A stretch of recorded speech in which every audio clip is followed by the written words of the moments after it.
Welcome, everyone, to our first episode of the USTA Tennis on Campus podcast.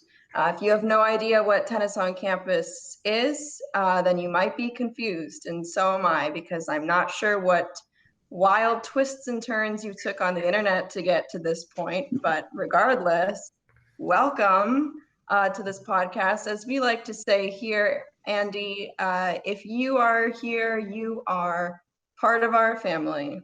Exactly. We've been saying that for a while now. We've been saying that for several years. Olive Garden does not own that. That's us. But really, if you're not familiar with what Tennis on Campus is, it's USTA, U.S. Tennis Association's college club tennis program. We currently have over 300 schools nationwide running TOC programs. These programs are designed for and organized by the college students themselves, two of which we have on today as our guests. TOC is a great way for college students to stay active, play some competitive tennis, make new friends, travel, hone in on their leadership skills, and sometimes do fun things like advance to a sectional championship or a national championship. My name is Alicia Smith. I am one of your co-hosts. I'm joined by my exuberant co-host and co-worker, Andy Dunscombe. Do you have any words, Andy? Just like they say at a certain place, just tell me when to stop. It's an Olive Garden joke. Oh, it's a Parmesan joke. Classic. Classic Parmesan joke. Great. Well, now let's get to introducing our guests, the important people of this podcast. We've got Shane Kearney and Kevin Guerra. So why don't you guys go ahead and introduce yourselves? I've also got a little something for you guys. Andy and I met yesterday. We've been trying to decide on some slogans for this podcast. Obviously, we're struggling. We keep going back to Olive Garden for some reason, but we did a little searching yesterday and came up with some slogan ideas. So I'll pop that up on the screen for you guys. And after you're done introducing yourself, go ahead and let us know which slogan is your favorite. Alicia, let me jump in real quick. Sure. There is a reason that we keep going back to Olive Garden. That's the endless array of classic pastas. And breadsticks. And breadsticks. And go ahead and say how long you've been playing tennis on campus as well. All right. So as Alicia said, my name is Shane Kearney. And I'm a junior currently at Christopher Newport University in Newport News, Virginia. I've been playing tennis on campus now for 3 years. So that was my junior year. And I'm majoring both in psychology and marketing in college. In terms of slogan ideas, I would say that my favorite one is, I like the one that says only tennis can prevent forest fires. I think it's pretty cool. So there's a lot of cool ones in there. That's a good one. Good choice. We are not, I believe, legally liable if a forest fire does occur. Okay. Thank you, Elisa, for bringing me on, and Andy. My name is Kevin Guerra. I'm a third-year mechanical engineering student at the University of Texas at Austin. And I've been playing TOC for 3 years, so since my freshman year. And as far as slogans, probably the tennis 100% guaranteed or your money back. Because in some cases, it's not a guarantee. So for me, hopefully it is. And you want to get that money back. Yes. No, I totally understand. Thank you for your input. Andy and I will take that into account. We'll put those on some t-shirts and send them over to you.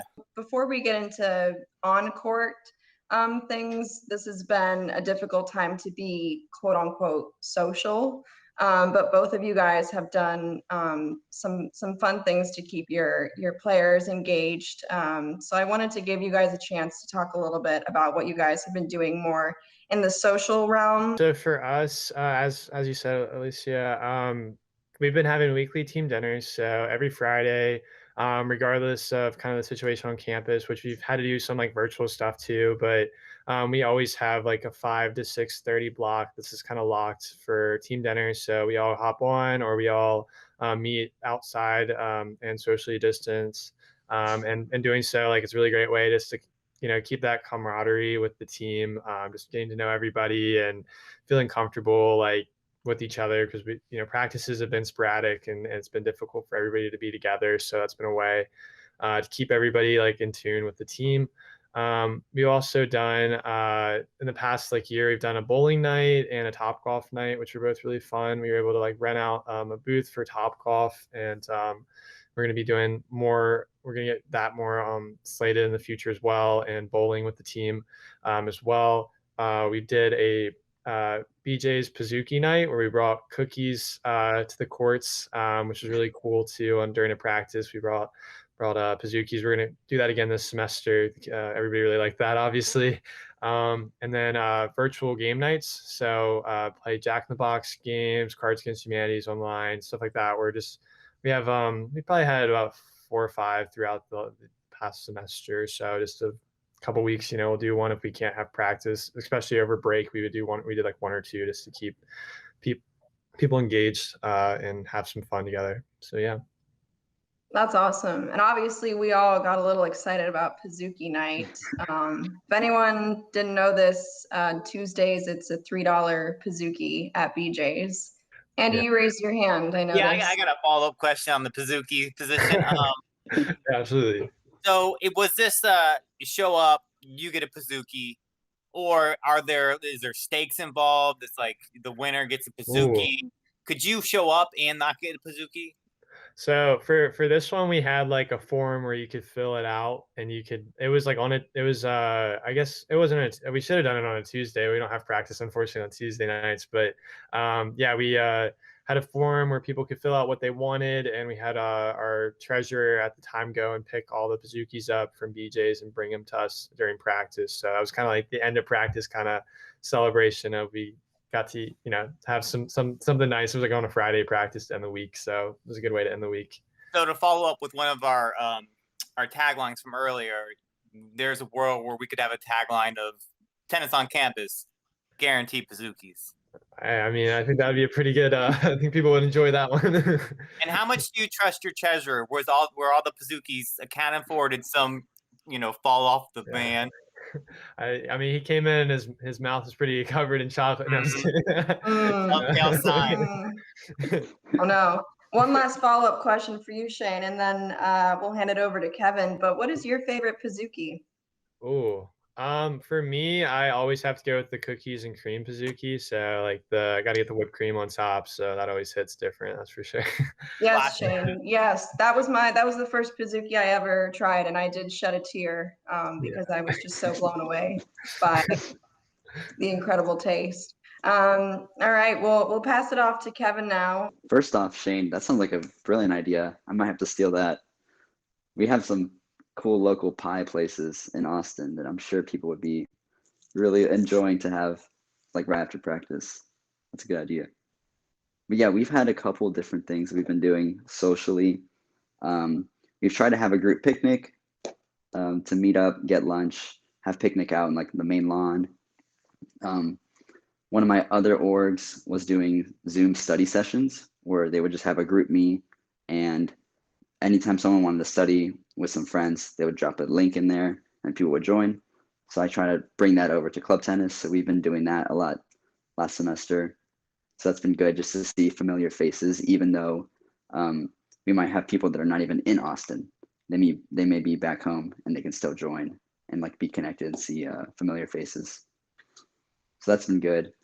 I would say since those are spontaneous, those could happen 3 times a week or more often. And then we've had 2 club tennis parties. So usually our parties will be in person, like someone will host at their apartment, but we haven't had any of those. So we had a Christmas party at the end of last semester, and then a smaller Valentine's Day party like on Zoom. Right when quarantine started, we were trying to have we couldn't actually practice. So instead of a practice time, we would try to just play games. And so we played different kind of online games on Zoom, and we kind of just brought those back for some of the parties. That's great. I love hearing that you guys have focused so much on the social aspect, because I mean, as someone who's played TOC and anyone who's played in TOC can agree, a huge thing that you take away from it is all the friends that you make. And I feel like most of the memories that I have from TOC aren't really necessarily focused on the tennis, but all the fun memories I had with my friends. Yeah, at the end of last year, every year we usually have an end of year party. And so we wanted to still do that. And usually we give out superlatives. Half of them, Andy, you're gonna like this, half of them being real ones, like that we vote on, and half just being for fun, or like silly inside stories or inside jokes. So we wanted to continue that. So we made like a slideshow of like 40 slides to give out these awards. So everyone hopped on Zoom, shared screen, and then presented like one by one to all the players. I gotta know some Yeah, of these. Andy, I see you have a question. I gotta know. What were some good ones? Okay, we'll start off with, yeah, so some of ours, we had, of course, like strongest backhand, strongest forehand. Some were just strongest player, which is the person that just hits the balls out of the court as like the most as possible and just overshoots everything. We had loudest on court, which one, shout out to my friend Nick. Once that one was on the ballot for voting, he already knew it was for him. He's like, I already know this is in the back. The 'cause he's honorary singing all the time. award for loudest on court. Yeah, he's like, this is mine. This belongs to me. And then we had some other more specified ones for some of the seniors, like most outdoorsy, most fashionable on court, best rap verse for one of my friends who had a rap verse during the All year. right. Whose was it? Andy's interested. That was my friend Anoop. I was hoping it was you, Kevin. We gotta bring him on. Is he available right now to hop on and rap for us? He might be working. He might be working somewhere out in Plano. Bummer. Andy, did you have one more question? Oh, I have a lot of questions. No, I just like to say I love that idea. What an awesome way to end the year and to kind of like highlight people on the team, send off the seniors in a really cool way. And I'm sure, Kevin, that's something that was probably done in person. Did you say that was done in person before, or is this a new thing that you guys created? Yeah, the last year they had one. I don't know about the years before that, but they gave out like paper awards. Mm-hmm. So the year before they gave me most improved, but I don't know what other people got because I showed up late to the party. But I wanted to make sure everyone had a good time. There's a superlative. Most likely to show up late to the party. I was gonna ask, did you show up on time this year? Because then that's a mark of being improved again. Yeah, I showed up on time this year. We just we told some people accidentally the wrong time of our Zoom call, so their award was coming up and they weren't in the call. We remembered, we told them the wrong time. I love to hear that. I think some of you can agree that in TOC clubs, sometimes there can be a divide between skill level. I mean, you've got your higher level players hitting with other higher level players and vice versa. So it's great to get everyone together and socializing and having fun, regardless of if you're a beginner or you're experienced. So love to hear that. Andy, do you have a sound effect for me? Nope. Oh. I have one sound effect. Wow, and I was hoping Kevin was going to give me 16 bars so I could highlight it with that. But I don't think that's going to happen. That's fine. Well, you know what that sound means, Andy.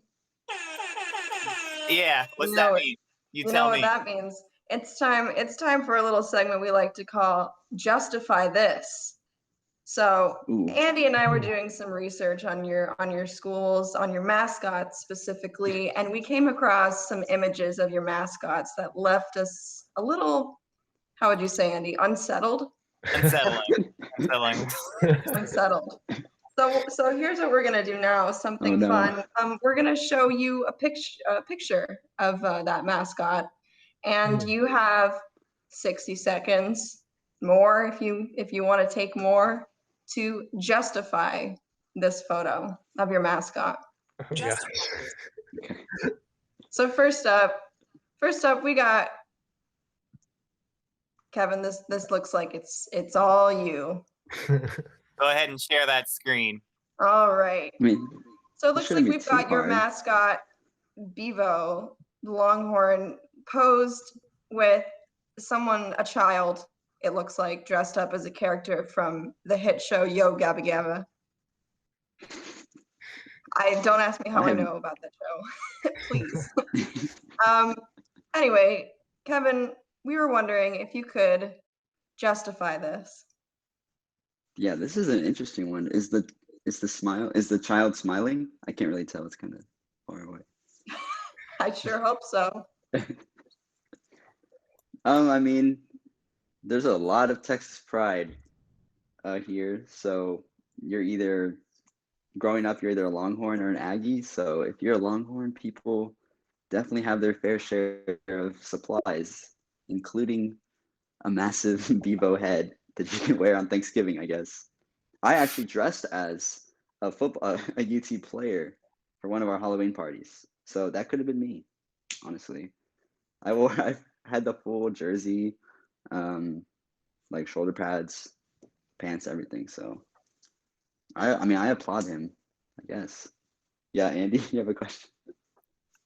Is there a min max on the number of times you have to throw up the Longhorn symbol per week? Do you have to hit a threshold?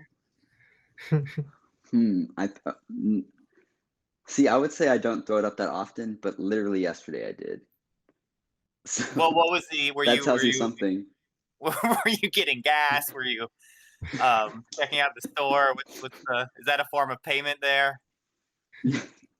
No, people were taking pictures of us in the snow. Okay. We were out playing in the snow, and it just felt like, yeah, we're on UT. We were in front of the tower, so it just felt appropriate. There's pride. Makes sense. Yeah. Well, yeah, thanks, especially Kevin. on Saturdays. Andy, do you feel like he justified that? Oh, he justified it. Yes. I think so too. And Kevin, you got lucky because we were originally gonna pull some bad reviews of Longhorn Steakhouse off the internet and have you justify those, but we couldn't find anything that was appropriate for this program. Don't move on yet because I just put a graphic together.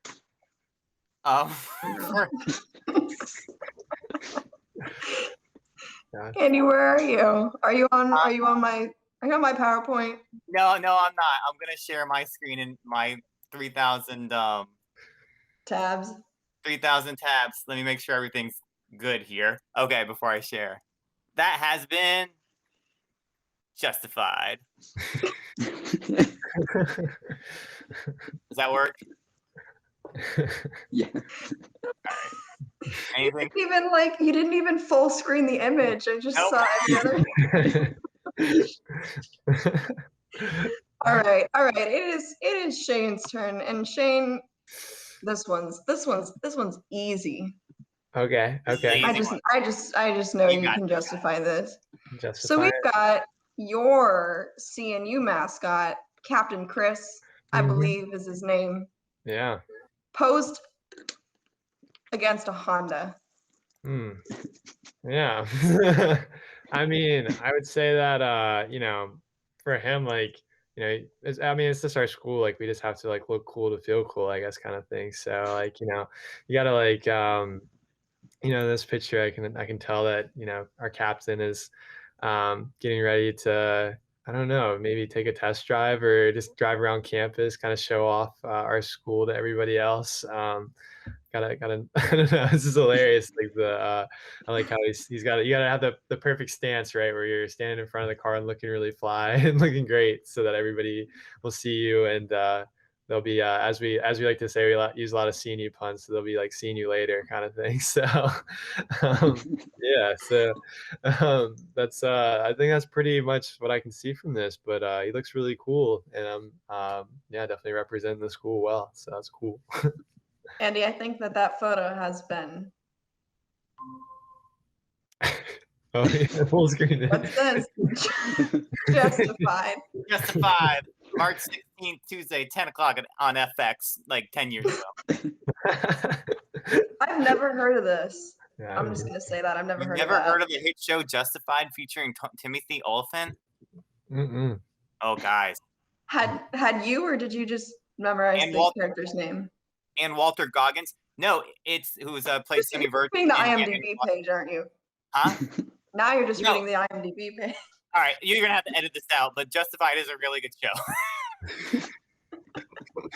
I'm serious. Shane, way to justify that photo, and bonus points for the seeing you later pun. Thank you. Let's get back into tennis conversation. As fun as mascots are, let's talk tennis. And I want to now get into some of the on-court opportunities that you guys have provided for your players. Obviously, this is not a normal year for TOC. You don't have your intercollegiate tournaments, no, traveling to another school to play against other schools. So you guys have had to get creative. So we'll start with Kevin. I know you guys have done some intramural team tennis leagues and some intra-club tournaments. So tell me a little bit how you put that together, organized it. Well, first off, I wanted to mention that my co-president, Brittany, is in charge of the off-the-court stuff. So all the off-the-court stuff, all the cool things we've been doing that I just talked about in the last segment, she's been the one running that. So that's been amazing to have her like take care of that stuff and keep it really fun off the court. And then we're on the court side struggling to do the best we can with the given situation. We've been lucky that so modest. yeah, we've been lucky that our rec sports like on campus have kept their intramural sports and leagues going with different modifications. But one of the new things they added was a team tennis month-long league. So we formed teams within club and then entered that tournament. And so it was almost like we were having mini TOC matches every week just within our own school. So that was probably the coolest part of on the court tennis last semester, because we had teams of 6, depending on how many people showed up. So we had small enough teams where we could still be on the same court, and player singles, player doubles, player mixed. We decided to play them the same way with same TOC rules. So it was almost just like a flashback to last year when things were normal, and it was really fun competing. And the skill level we have a good spread of skill level, so everything was pretty well matched, and it was just a lot of fun to feel normal for a little bit. At the end of the last semester, actually at the end of every semester, we always hold an intra-club tournament. So this allows players that maybe don't usually compete across Texas against other schools to still play competitive tennis. So they'll sign up, we'll make our own teams evenly matched, and then we'll form usually like a round robin style tournament. And so we'll get to play each other. We'll change the rules up a bit so it's more like high school tennis in Texas, where like all the doubles teams will play and then all the singles matches will play, and then count up the wins from that, or games. And we usually do that on a Saturday. We usually like pie the officers in the face when we raise money. So it's just like a lot, and we provide lunch. So we just had a few modifications to that this year. We only had 2 teams, and we gave them lunch, and then it was just like a short, like couple of hours. But at least they still got to go out there and play some tennis. Very cool. I was gonna ask. You said it was it Brittany who's managing all that? Yeah, Brittany's on my. Well, Brittany wasn't a senior last, I think. I know she was in the running for cutest doubles team with her partner Nicole. Okay. Yeah, and I don't know if we gave her any specific ones because she wasn't a senior, like I said. But I don't mean to brag, but I did win that superlative back in the day, so I know what it doubles takes. team. You know what it takes. What did it take? Me and my high school tennis partner Glenn. We won that easily. Oh, Glenn, yeah. Andy, I don't know. I've seen those outfits, and I beg to differ. The very, There's very, no very baggy shorts that went almost to my mid shin, It was not a landslide and victory. the oversized t-shirts. Yeah, quite the style. That's great, Kevin. And I had one question. I'll probably ask the same thing to Shane, since you guys did something similar in that you had tournaments involving the people within your club. Were there any rivalries or awards? Anything, any high stakes involved in these tournaments or in your leagues? Well, the intramural tournaments or any competition at our school have a lot of pride associated with them because there's a new shirt that you win every semester. So people wear those shirts with so much pride around campus. And so this was an opportunity for one of our teams to win one. So it got pretty tight at the end. Like people were still trying to fight for those shirts, but we had a lot of injuries. We had some people with like COVID scares, so they couldn't participate for like two weeks. So we were really shorthanded. Like people thought the teams were stacked in a certain way, and then injuries came in, and then things got flipped around, and then results were opposite to what people expected. So it was like a real whirlwind of outcomes. But If there's anything that I learned during college, it was people will do anything for a free shirt. yeah, I know I think I did like a 4.5 minute plank on a stability ball at our campus's gym for a water bottle. Not even a shirt. It's like a plastic water bottle. the plastic, yeah. Let's hand it over to Shane to tell us about some of the on-court stuff that you guys have been doing at CNU. Yeah. So yeah, pretty similar to Kevin.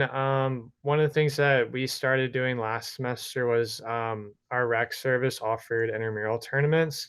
We just started with the first one, but that was really successful. Just something to do during COVID. It was also just across the university, so a lot of people who weren't a part of the club got to learn about club tennis because we were able to kind of like work hand in hand with our IMs with that, which was really cool. So we're going to be doing that again this semester.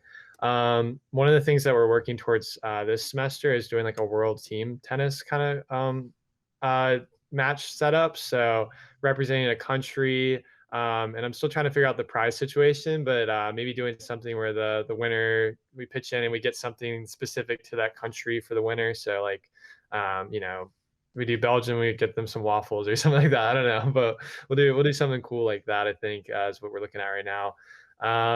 Other than that, on court, we're doing the same kind of thing. We're just getting practice set up, schedule, trying to do drills, still getting people ready for matches as much as we can, and doing a lot of just we have three practices a week. So Monday, Wednesday is more like drill oriented, and Fridays are more like we set up matches for inter club, and we do it's very competitive, like in that way, where we make it exciting and have like a ladder where people are always trying to move up and down. So constant flow of matches being played in the club. So yeah, that's what we're doing right now. That's great. I love to hear all this, because with the kind of year that we've had, it could be very easy for someone to just, not host anything at all, obviously with no TOC championships, national championship, invitationals, etc. But you guys are just doing it for the love of the sport. And that warms my heart. Warms my heart. All right. Well, thank you, Kevin and Shane, for joining us on our first TOC podcast episode. It has been such a pleasure having you guys on, hearing about all the great things that you guys have been doing, getting creative to keep all your players playing and players engaged. And it's just been so great to hear from captains themselves. And I'm sure that it was great for you guys to hear from each other as well and get to know someone from a different state. So I will leave you with a inspirational and motivational metaphor, tennis themed. So in the match of life, don't stand at the baseline, attack the net, approach the net, which is your life, also the obstacles of life, and just slam dunk that ball win the match of life, and don't forget to call your grandparents today before you go to bed. That's the most important part. I will certainly do that. Nice.